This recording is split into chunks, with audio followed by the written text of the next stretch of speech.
எல்லாருக்கும் வணக்கம். இன்னைக்கு ஜனவரி 6. இன்னைக்கு நிஃப்டியில் வந்து ஒரு 25,000 ருபீஸ் ப்ராஃபிட் பண்ணியிருந்தேன். அப்போ கூட எனக்கு அந்த அளவுக்கு ஹாப்பினஸ் இல்லை. ஏன்னா நான் என்ட்ரி கொடுத்த இடத்த வந்து நான் கரெக்டாக ஜட்ஜ் பண்ணலை. நான் ப்ரெடிக்ட் பண்ண ஆம், என்ன ப்ரெடிக்ட் பண்ணியிருந்தனோ அந்த ப்ரெடிக்ஷன் வந்து அடுத்த கேண்டல்லேருந்து எனக்கு கிடைக்கல. ஸோ என்னோடய ட்ரேடிங் ரூல்ஸ் இல்லை டிசிப்ளின் இன்றைக்கி கொஞ்சம் வயலேட் பண்ணி கொஞ்சம் அக்ரெசிவாக தான் அப்ளை பண்ண வேண்டி இருந்தது மார்க்கெட்டில். என்னோடய வியூ கரெக்டாக இருந்தாலும் entry is very very important in trading and discipline is also very very important. இப்போ நீங்கள் என்ன பார்த்துட்டு இருக்கீங்களோ அது பேங்க் நிஃப்டியோட 3 மினிட்ஸ் கேண்டில். ஒரு 9:45க்கு என்னால் ப்ரிடிக்ட் பண்ண முடிஞ்சது market is about to fall அப்படின்றத. ஸோ மார்க்கெட்டை ஷார்ட் பண்ணணும் அப்படின்றத நான் டிசைட் பண்ணிட்டேன். பட் இன்றைக்கி நான் பேங்க் நிஃப்டியில் ட்ரேட் எடுக்கல. பட் பேங்க் நிஃப்டியோட ட்ரெண்ட் வந்து ஷார்ட் அப்படின்றதுனால நிஃப்டி வந்து மேலே போகணும்னு நினச்சாலும் முடியாது அப்படின்றது நான் ஏற்கனவே சொல்லியிருக்கேன். ஸோ வெரி ரேர் அக்கேஷன்ஸில் தான் நிஃப்டி வந்து ஒரு டைரெக்ஷன்லேயும் பேங்க் நிஃப்டி வந்து வேறு டைரெக்ஷன்லேயும் ட்ராவல் ஆகும். ஸோ இன்றைக்கி பேங்க் நிஃப்டி வந்து ஷார்ட் அப்படின்றதுனால நிஃப்டியில் நான் ட்ரேட் எடுத்திருந்தேன், ஷார்ட் பண்ணியிருந்தேன். இப்போ இன்றைக்கி நான் ரெண்டு ரெண்டு ரெண்டு சார்ட்டையுமே நான் உங்களுக்கு காட்ட போகிறேன். ரெண்டுமே வச்சுருக்கேன், பேங்க் நிஃப்டியில் எப்படி வச்சுருக்கேன், நிஃப்டியில் எப்படி வச்சுருக்கேன்னு. ஸோ ஃபஸ்ட்டு 25K நான் எடுத்ததுக்கான ஸ்க்ரீன்ஷாட் கொடுத்துருக்கேன். என்னென்ன டைமில் நான் என்ட்ரி கொடுத்தேன், எப்படி அக்ரிகேட் பண்ணேன், ஆன் த கோ டிசிஷன்ஸ் எப்படி எடுத்தேன், ட்ரேடை ஏன் லாங்கராக ஹோல்டு பண்ணேன், அடிக்கடி நான் சொல்கிற மாதிரி ஸ்டாப் லாஸை வந்து வயலேட் பண்ணியிருக்கேன் இந்த இடத்துல. பட் எதனால் வயலேட் பண்ணியும் கான்ஃபிடெண்ட்டாக என்னால் ஹோல்டு பண்ண முடிஞ்சது. ஒரு பாயிண்ட் இன் டைமில் எனக்கு ஒரு 25K லாஸ் இருந்தது. அது ஒரு 25K ப்ராஃபிட்டாக கன்வெர்ட் ஆகிற அளவுக்கு கான்ஃபிடென்ஸ் இருக்குது அப்படின்னா அது எதனால் நான் ஆன் த கோ அந்த டெசிஷன்ஸ் எடுத்தேன், ஏன் அக்ரிகேட் பண்ணேன் அப்படின்றத நான் உங்களுக்கு எக்ஸ்பிளைன் பண்ணுறேன். யூஸ்வலி லூசிங் ட்ரேடில் அக்ரிகேட் பண்ணுறது ரெக்கமெண்டேஷன் கிடையாது.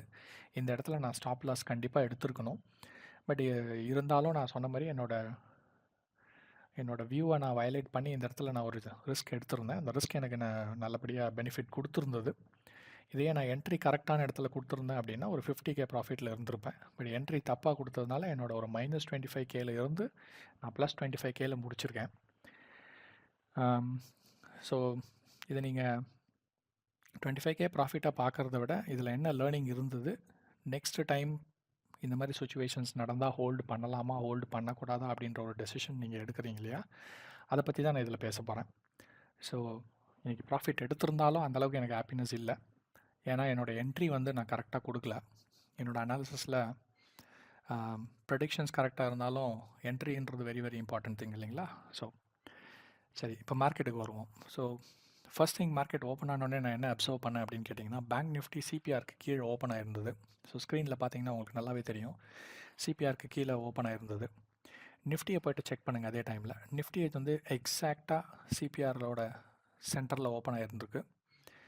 இந்த இடத்துல என்ன பேட்டர்ன் அப்சர்வ் பண்ணுறீங்கன்னு கேட்டிங்கன்னா, ப்ரீவியஸ் டேவோட சிபிஆருக்கு உள்ள இந்த சிபிஆர் ஃபார்ம் ஆகிருக்கு. இட் மீன்ஸ் இன்றைக்கி ஏதோ ஒரு சைடில் ட்ரெண்டிங் ஆக போகுது அப்படின்றது இம்பார்ட்டண்ட். ஸோ எப்போவுமே நீங்கள் ஒரு பெரிய சிபிஆர் இருக்குது, அந்த சிபிஆருக்குள்ளே ஒரு சின்ன சிபிஆர் வருது அப்படின்ற மாதிரி பார்க்குறீங்க அப்படின்னா நல்லா ஞாபகம் வச்சுக்கோங்க, அன்றைக்கி வந்து மார்க்கெட் ஏதோ ஒரு டைரெக்ஷனில் ட்ரெண்டிங் ஆக போகுதுன்னு அர்த்தம். ஒன்று மேலேயும் போகலாம், இல்லை கீழேயும் போகலாம். பட் இது கீழே தான் போகும் அப்படின்ற 9:45 டெசிஷனை நான் எதனால் எடுத்தேன்னு கேட்டிங்கன்னா, அது பேங்க் நிஃப்டினால. ஏன்னா பேங்க் நிஃப்டி இந்த இடத்துல சப்போர்ட் பண்ணவே இல்லை. பேங்க் நிஃப்டியை நான் ஆக்சுவலி வந்து சிபிஆரோட சென்ட்ரல் லைனை டச் பண்ணால் அந்த இடத்துல ஷார்ட் பொசிஷன் எடுக்கணும் பேங்க் நிஃப்டியில் அப்படின்றது ஒரு ட்ரேட் பிளானாக இருந்தது. பட் பேங்க் நிஃப்டி சிபிஆரோட சென்ட்ரல் லைனை டச் பண்ணியிருந்தால் நிஃப்டி வந்து சிபிஆர் லைனுக்கு மேலே போயிட்டு இருந்திருக்கும். விச் மீன்ஸ் நிஃப்டி வந்து புல்லிஷாகவும் பேங்க் நிஃப்டி வந்து பியரிஷாகவும் இருந்திருக்கும். ஸோ பேங்க் நிஃப்டி வந்து கீழே போகிற சமயத்தில் நிஃப்டி என்ன ஆகும்னு கேட்டிங்கன்னா, சிபிஆர் வந்து ஹோல்டு பண்ணிகிட்டே இருக்கும். ஃபர்தராக சிபிஆரை பிரேக் பண்ணி கீழே வருமானு கேட்டிங்கன்னா it is a doubtful. So இந்த டைமில் நம்ம எப்போ ஆப்ஷன்ஸ் பையர்ஸாக இருந்தாலும் அந்த இடத்துல ஒரு ட்ராப்பில் மாட்டிப்போம். ஏன்னு கேட்டிங்கன்னா, நிஃப்டி கீழே போகாது, சிபிஆர் கீழே போக விடாது. ஸோ ஒரு சப்போர்ட்டாக, ரொம்ப ஸ்ட்ராங் சப்போர்ட்டாக ஆக்ட் ஆகிட்டே இருக்கும். அதே மாதிரி இப்போ இங்கே நான் அப்சர்வ் பண்ணிங்க அப்படின்னா, அந்த சிபிஆருக்கு மேலேயே பார்த்தீங்கன்னா ரெசிஸ்டன்ஸ் 1 இருக்குது. கேமரா ரெசிஸ்டன்ஸ் 1 இருக்குது நிஃப்டியில். இப்போ நான் பேங்க் நிஃப்டியை போய் பார்க்கும்போது பார்த்தீங்கன்னா சிபிஆருக்கு மேலே வேறு எதுவும் இல்லை. அதுக்கு மேலே பார்த்தீங்கன்னா ப்ரீவியஸ் டேவோட சிபிஆர் இருக்குது. ப்ரீவியஸ் டேவோட சிபிஆர்லேருந்து ஏற்கனவே ரிஜெக்ஷன் கிடச்சிருந்தது. நம்ம ஃப்ரைடே அந்த ட்ரேடை பற்றி நான் வீடியோ போட்டிருந்தேன், நீங்கள் பாருங்கள். ஸோ இந்த இடத்துல இந்த சிபிஆர்லேருந்து ரிஜெக்ஷன்ஸ் தான் வரும் அப்படின்றது என்னோடய எக்ஸ்பெக்டேஷன். பட் மார்க்கெட் வந்து சிபிஆரை டெஸ்ட் பண்ணணும்னு அவசியம் இல்லை. சிபிஆரை டெஸ்ட் பண்ணாமல் ரிஜெக்ஷன் அங்கேருந்தே கிடச்சிடலாம். ஸோ இந்த மாதிரி இருக்கிறதுனால ஒரு 945க்கு பேங்க் நிஃப்டியில் வந்து கேமரா சப்போர்ட் 1 பிரேக் பண்ணி ஃபுல்லாக ப்ளூ கேண்டில்ஸாக நீங்கள் பார்த்துக்கிட்டு இருக்கீங்க. இந்த மாதிரி நான் ரொம்ப ஃபாஸ்ட் ஃபாலிங்கில் கண்டிப்பாக ட்ரேட்ஸ் எடுக்க மாட்டேன், ஏற்கனவே சொல்லியிருக்கேன். பட் கண்டிப்பாக நான் ட்ரேட் எங்கே எடுப்பேன்னு கேட்டிங்கன்னா, இந்த மாதிரி ப்ளூ கேண்டில்ஸ் இருக்கும்போது எடுத்திருப்பேன். இப்போ இந்த கேண்டில் பார்த்தீங்கன்னா 942க்கு அழகாக ஒரு இன்வெர்டட் ஹேமர் ஃபார்ம் ஆகிருக்கு. அது எல்லாமே இந்த இடத்துல வால்யூம்ஸ் இல்லை. நான் சொன்ன மாதிரி இந்த இடத்துல ஒரு ரீட்ரேஸ்மெண்ட்காக இதை நாம் ஒரு ரீட்ரேஸ்மெண்ட்டாகவே கன்சிடர் பண்ணிப்போம். ஸோ இந்த இடத்துல ஃபால் ஆகி இந்த இடத்துல ஒரு ரீட்ரேஸ் ஆகிருக்கு. ஸோ இந்த இடத்துல ஷார்ட்டிங் பண்ணுறவங்க நிறைய பேர் இருப்பாங்க. நான் ஏற்கனவே சொல்லியிருக்கேன், ரீட்ரேஸ்மெண்ட் ட்ரேடர்ஸ் நிறைய பேர் இருப்பாங்கன்னு. ஸோ இந்த இடத்துல என்ன ஆயிருக்குன்னு பார்த்தீங்கன்னா, ரீட்ரேஸ்மெண்ட் ட்ரேடர்ஸ் கண்டிப்பாக ஷார்ட் பண்ணியிருப்பாங்க. எல்லாருமே ஸ்டாப் லாஸ் எங்கே வச்சுருப்பாங்கன்னு கேட்டிங்கன்னா, ப்ரீவியஸ் கேண்டில் ஐய ஷார்ட் இந்த இடத்துல வச்சுருப்பாங்க ஸ்டாப் லாஸாக. நானும் அதே தான் பண்ணியிருக்கேன். இந்த கேண்டில் ஹேமர், இன்வெர்டட் ஹேமர் என்ன இருக்கோ அதை தான் இந்த இடத்துல ஸ்டாப் லாஸாக வச்சுருக்கேன். நல்லா நோட் பண்ணி பார்த்தீங்கன்னா பேங்க் நிஃப்டியில். ஸோ இந்த இடத்துல 951க்கு நான் ஒரு என்ட்ரி கொடுத்துருக்கேன். எதுக்கு நிஃப்டியில் கொடுத்தேன்னு கேட்டிங்கன்னா, நிஃப்டி அந்த டைமில் சிபிஆருக்கு ட்ராவல் பண்ணுறதுக்கு டிஸ்டன்ஸ் ரொம்ப கம்மியாக இருக்குது. பட் பேங்க் நிஃப்டி ட்ராவல் பண்ணுறதுக்கு ரொம்ப ஜாஸ்தி இருக்குது. அதனால் நான் வந்து ஷார்ட் பண்ணால் சிபிஆரோட இந்த இடத்த வந்து நான் ஸ்டாப் லாஸாக வைக்கணும் அப்படின்னா it will be a very big stop loss for me. அதனால் இதை நான் ப்ரிஃபர் பண்ணாமல் இன்றைக்கி நிஃப்டியில் ப்ரிஃபர் பண்ணியிருந்தேன். ஸோ நிஃப்டியில் ப்ரிஃபர் பண்ணது கூட சின்ன ஸ்டாப் லாஸ் ஒன்றும் இல்லை. நீங்கள் செக் பண்ணி பாருங்கள், 24,055 951க்கு அங்கேருந்து ஒரு கிட்டத்தட்ட ஒரு 70-80 பாயிண்ட்ஸ் வச்சுருக்கேன். அங்கேருந்து அதே மாதிரி கீழே வந்து ஒரு 70 to 80 பாயிண்ட்ஸ், ஆல்மோஸ்ட் 1:1 ரேஷியோ தான் இன்றைக்கி. ஸோ அதை கால்குலேட் பண்ணி தான் இந்த இடத்துல 951க்கு ஒரு ஷார்ட் பொசிஷன் கொடுத்துருந்தேன். ஸோ ஷார்ட் பொசிஷனை கொடுத்துட்டு என்னோடய ஸ்டாப் லாஸை நான் எங்கே வச்சுருந்தேன்னு பார்த்தீங்கன்னா, ப்ரீவியஸ் கேண்டில் ஹையை பிரேக் பண்ணால் நான் ஸ்டாப் லாஸ் எடுத்துடணும் அப்படின்ற ஒரு இது மைண்டில் ஃபிக்ஸ் பண்ணியிருந்தது ஆக்சுவலி. ஸோ என்னோடய கேண்டில் பார்த்தீங்கன்னா எக்ஸாக்ட்லி 24,108 இல்லை 110 அந்த ரேஞ்சில் நான் ஸ்டாப் லாஸ் எடுத்துருக்கணும். பட் ஃபியூ கேண்டில்ஸ் அந்த ரேஞ்சை பிரேக் பண்ணி மேலே சிபிஆர் போயிருக்கு. ஏன்னா மேலே சிபிஆர், என்னோடய ஸ்டாப் லாஸுக்கு மேலே சிபிஆர் இருக்கிறதுனால, சிபிஆரோட லோவர் பேண்ட் மிடில் பேண்ட் இருக்கிறதுனால எனக்கு கன்ஃபார்மாக தெரியும் அந்த இடத்துல ஒரு ரிஜெக்ஷன் கிடைக்க ஒரு வாய்ப்பு இருக்குது அப்படின்னு சொல்லி. இந்த இடத்துல நான் என்ட்ரி கொடுத்தேன்னா கரெக்டாக சிபிஆரோட லோவர் லேயரை டச் பண்ணும்போது ஒரு இடத்துல அக்ரிகேஷன் பண்ணேன். That's a second aggregation I did. இந்த இடத்துல 900 குவான்டிட்டிஸ் எடுத்தேன். லோவரை டச் பண்ணும்போது ஒரு 450 குவான்டிட்டிஸ் ஆட் பண்ணேன். மிடில் டச் பண்ணும்போது இன்னொரு 450 குவான்டிட்டிஸ் ஆட் பண்ணி 1800 குவான்டிட்டிஸ் இன்றைக்கி எடுத்திருந்தேன். பையிங் சைடில் பிஇ நல்லா ஞாபகம் வச்சுக்கோங்க, பிஇ. ஸோ பிஇயில் நான் வந்து 1800 குவான்டிட்டிஸ் இந்த இடத்த டச் பண்ணும்போது இந்த ஃபியூ கேண்டில்ஸோட ரிஜெக்ஷன்ஸ் எனக்கு ஒரு நல்ல கன்ஃபர்மேஷன்ஸை கொடுத்தது. ஆனாலும் என்னோடய ஃபஸ்ட்டு வியூ வந்து நான் அக்ரிகேட் பண்ணி இந்த கேண்டில்ஸ் முன்னாடி மூவ் ஆகி போனதுனால எனக்கு இந்த இடத்துல ட்ரேடை ஹோல்ட் பண்ணுறதுக்கு அந்தளவுக்கு கம்ஃபர்டபுளாக இல்லை. ஏன்னா நான் 2 தடவை அக்ரிகேட் பண்ணியிருக்கேன். இன்னொரு தடவை அக்ரிகேட் பண்ணுறதுக்கு என்கிட்ட ஃபண்ட்ஸ் இல்லை. ஒன்று இந்த இடத்துல டாப் லேயரை எப்போ பிரேக் பண்ணுதோ அந்த இடத்துல நான் ஸ்டாப் லாஸ் புக் பண்ணிவிட்டு எவ்வளோ லாஸ் இருக்கோ அதை எடுத்துகிட்டு வெளியில் வரணும். இல்லை இந்த சிபிஆர்லேருந்து இந்த ரிஜெக்ஷன் கிடச்சோன்னா என்னோட ட்ரேட் ஒர்க் ஆகும். ஸோ இந்த சிபிஆரோட மிடில் லைனை பிரேக் பண்ணி அது மேலே போனாலே நான் ஸ்டாப் லாஸை எடுத்துடணும் அப்படின்ற ஒரு ஐடியாவில் தான் இருந்தேன். இன்றைக்கி ஐயை பிரேக் பண்ணுமான்றதுக்காக வெயிட் பண்ணிட்டு இருந்தேன். அது பிரேக் பண்ணலை, பட் ஜஸ்ட் டெஸ்ட் பண்ணிச்சு கண்டிப்பாக டச் பண்ணி. அதுக்கப்புறம் நீங்கள் பார்த்தீங்க அப்படின்னா பேங்க் நிஃப்டியில் என்ன நடந்திருக்குன்றதையும் பேரலாக வாட்ச் பண்ணிட்டு இருந்தேன். இப்போ நான் பேங்க் நிஃப்டிக்கு வரும்போது பார்த்தீங்கன்னா, பேங்க் நிஃப்டி இன்னும் எங்கே ட்ராவல் ஆகலான்னு பார்த்தீங்கன்னா, இந்த இடத்துலேருந்து இன்னும் பேங்க் நிஃப்டி சென்டரோட சிபிஆர் வரைக்கும் ட்ராவல் பண்ணுறதுக்கான வாய்ப்புகள் ரொம்பவே ஜாஸ்தி. அதே மாதிரி இன்றைக்கி ஹையை டெஸ்ட் பண்ணுறதுக்கும் ஜாஸ்தி.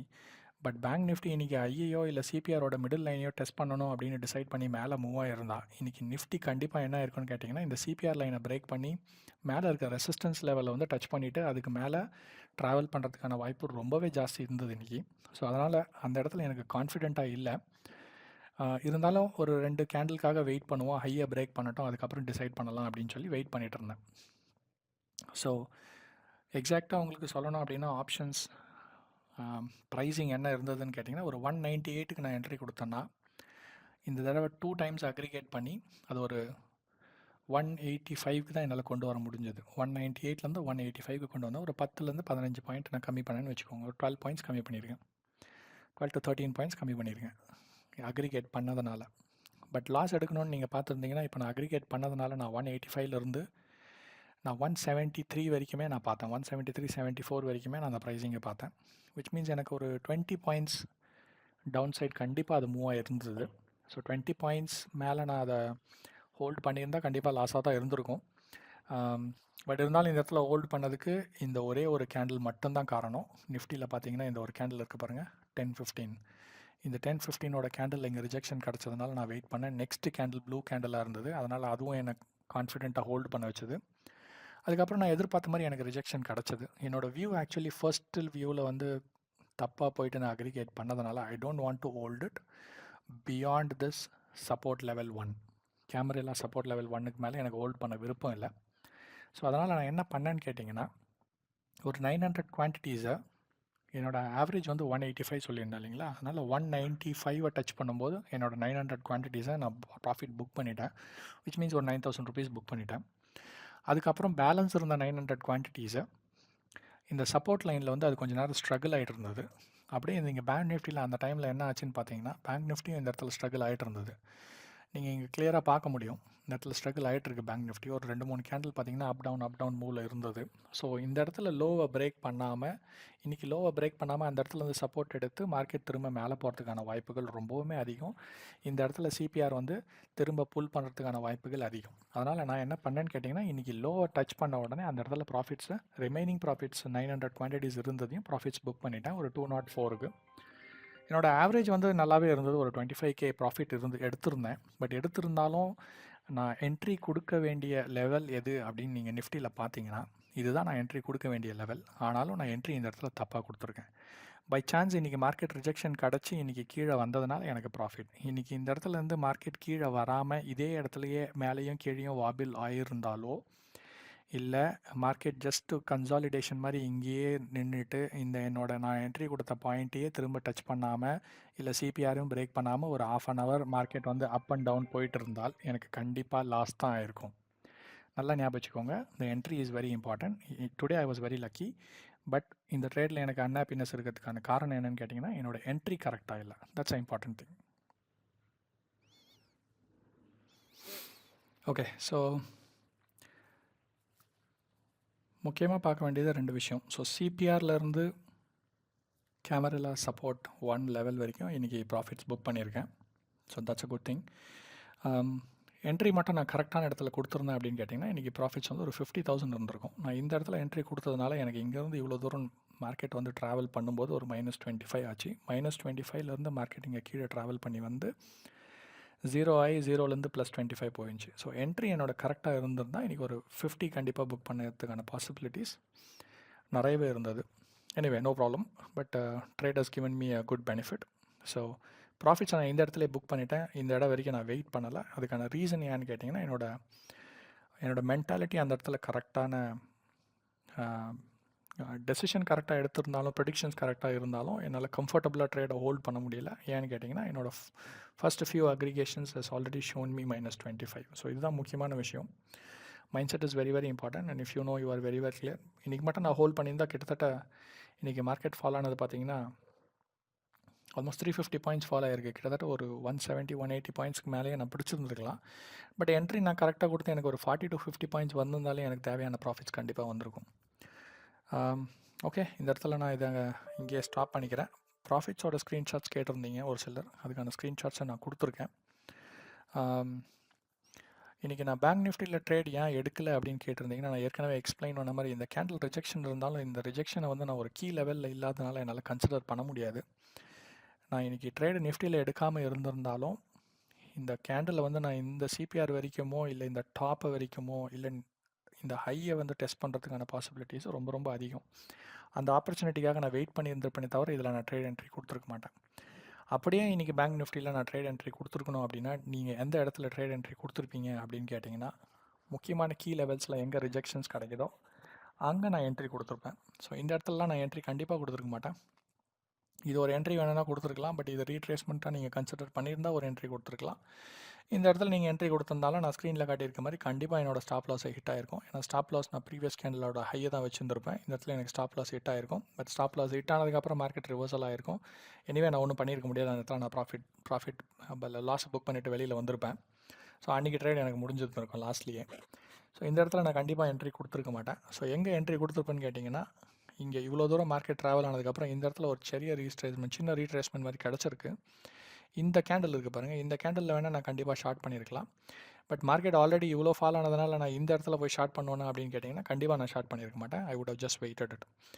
ரிவர்சல் ட்ரேடுக்காக வேணால் நான் வெயிட் பண்ணியிருந்திருப்பேன். இந்த இடத்துல மார்க்கெட்டை டச் பண்ணும்போது நான் ரிவர்சல் ட்ரேட் வேணால் இங்கேருந்து பிஇ சைடுக்கு பதில் கால் சைடை வேணால் நான் எடுத்துருந்துருப்பேன்.